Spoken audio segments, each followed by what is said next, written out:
Hi guys, I'm going to see if this whole live thing works. I've never done it, so.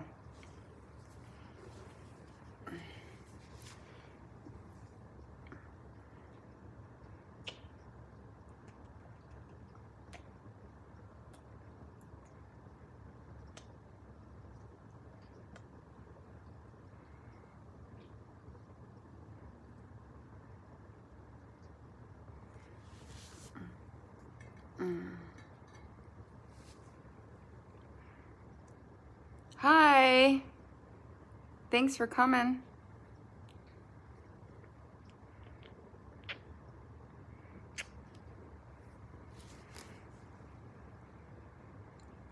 Yeah, go ahead. You can ask me anything.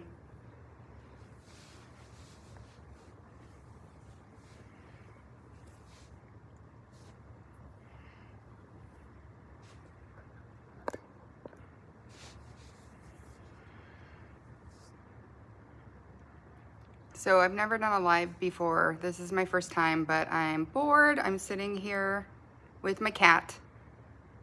One kid is in school, the other one is at the mall, and husband's at work, so I thought that I would go ahead and try this. How many milligrams of lorazepam were you on?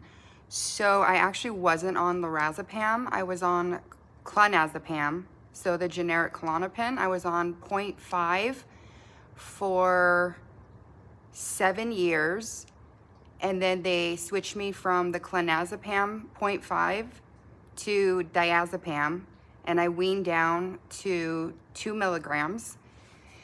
And after I got down to 2 milligrams, I really struggled to go any further. And so I went into rehab where they took my 2 milligrams of diazepam. They gave me the lorazepam. I took it for about 2 days, which was 4 times the dose I went in on. I think it was 5 milligrams of lorazepam 4 times a day. I took it for 2 days and then decided to not take anything. And I couldn't leave the rehab because the insurance only, this is what was told to me, the insurance only pays if you don't go against doctor's orders. So I'm stuck in this rehab. They're giving me an astronomical dose. The only thing I could do is just not take it. And I asked them to switch me back to the Valium, the diazepam. It took the doctors 2 days to switch me from the, I'm just gonna say not the generic names because I know the real names a little bit easier. They took them 2 days to switch me from Ativan to Valium. By that time I had already gone into withdrawal, and by the time I left rehab, I was day 4. I got home. I really was starting to feel the acute withdrawal, so I tried to start taking the diazepam again. I took it for about a week. It didn't take me out of withdrawal, so then I just stopped.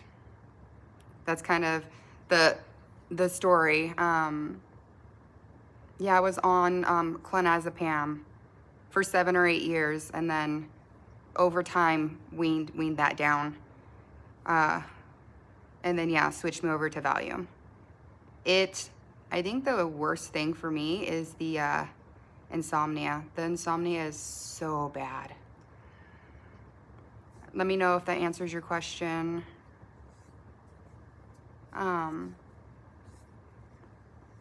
Hello. You're on 5 milligrams 4 times a day. Wow.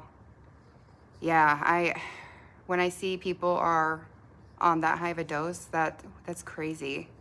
Hi Erica, thanks for coming. This is my first live. I'm bored sitting here alone, so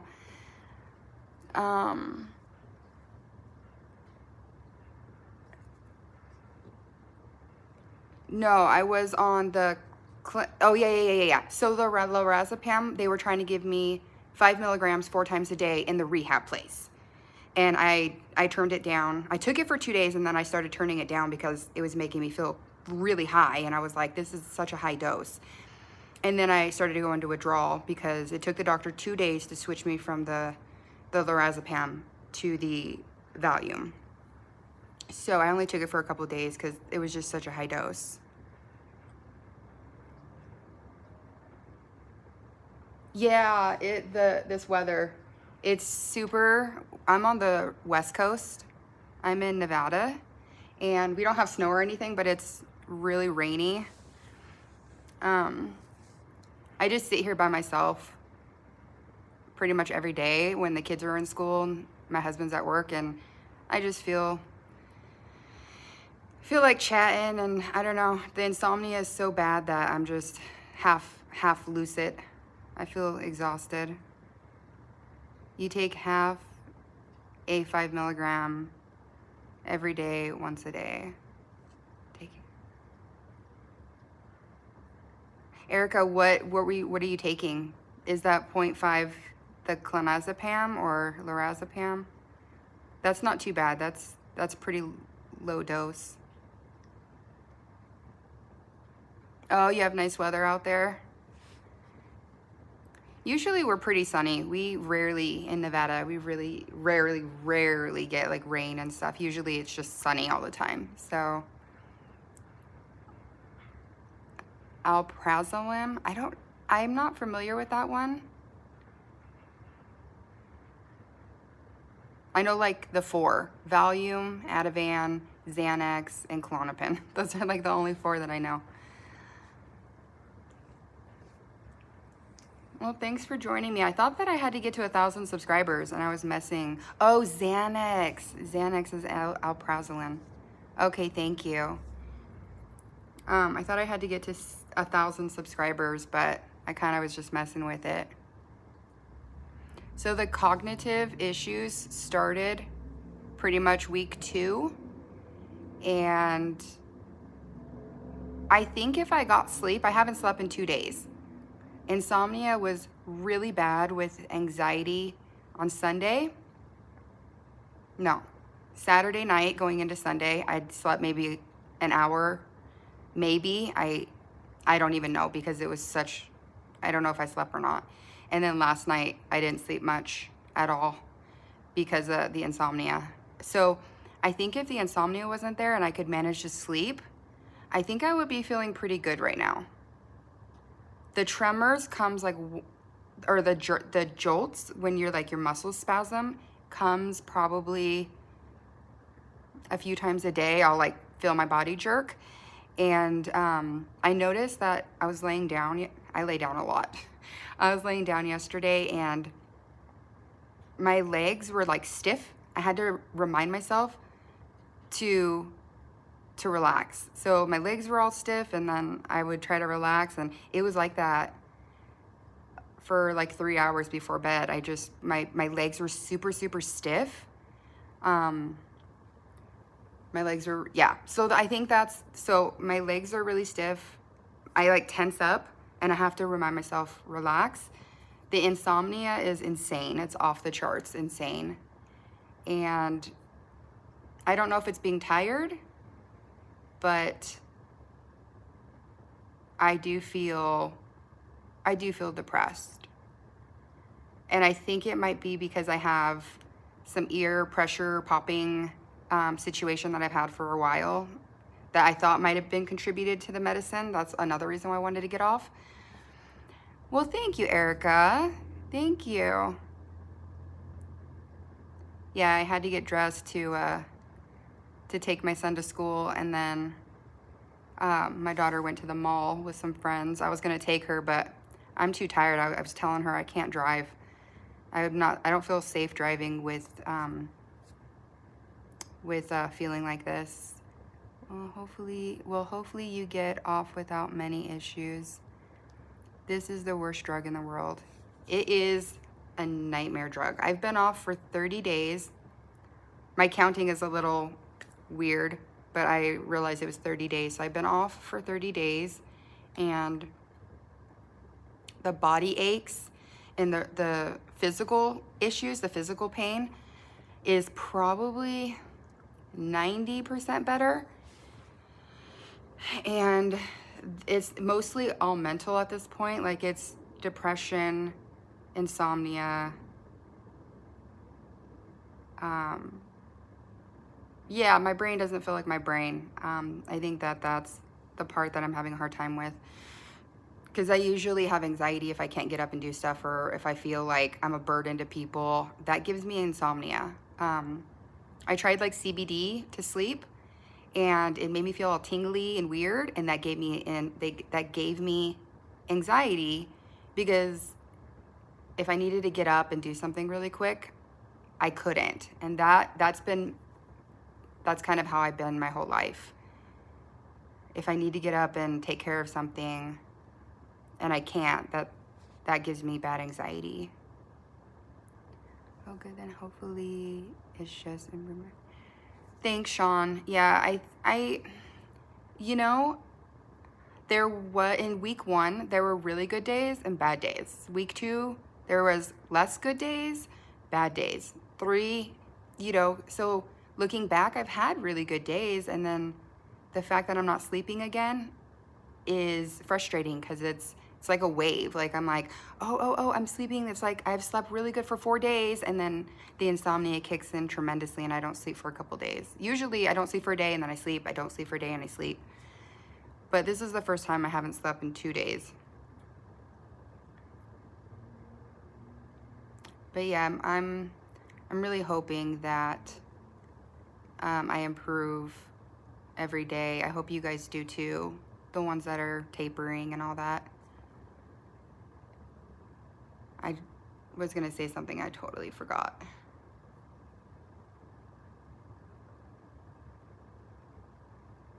I forgot.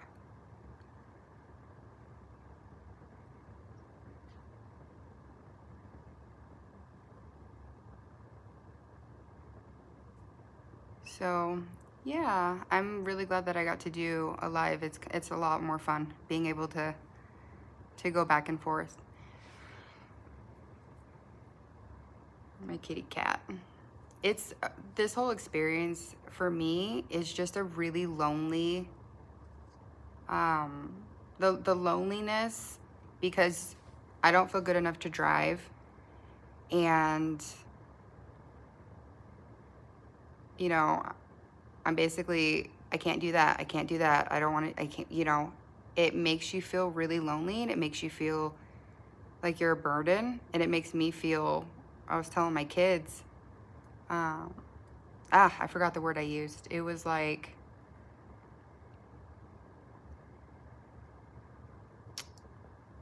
not frustrated. It's, I can't think of it, but, the feelings when you're going through it are so intense that in the back of your mind, you're like, if I take that pill, I'll feel okay. And I know that that's not the case, because I had a lot of insomnia with my amitriptyline and the benzo. I had a lot of insomnia towards the end. I was on amitriptyline and Klonopin for the Klonopin for 8 years, the amitriptyline for like 6. And I would cut half the amitriptyline, cut down the benzo, cut down the amitriptyline, cut down the benzo, and I did that.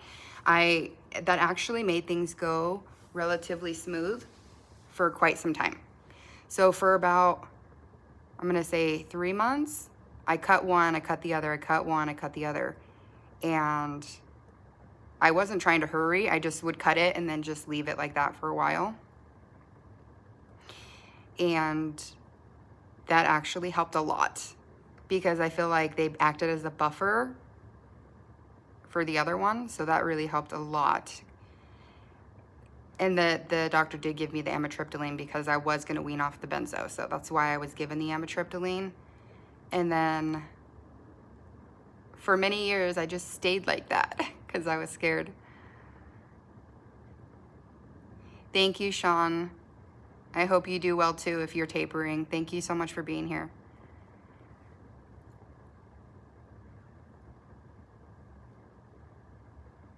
And I think this whole experience is just very lonely. It really is really lonely.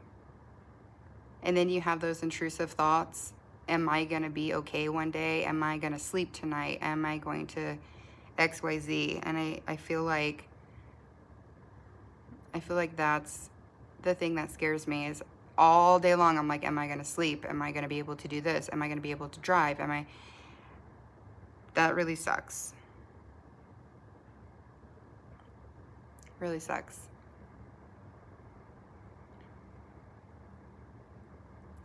But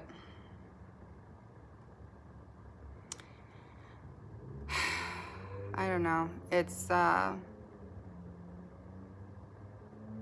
think that's pretty much it. I just wanted to jump on here and say hi and see if the live would work. But now that I know, it's kind of cool. All right, guys, I'll leave it there, but I'm going to do more of these, so it should be fun. Okay, I don't know how to end it though.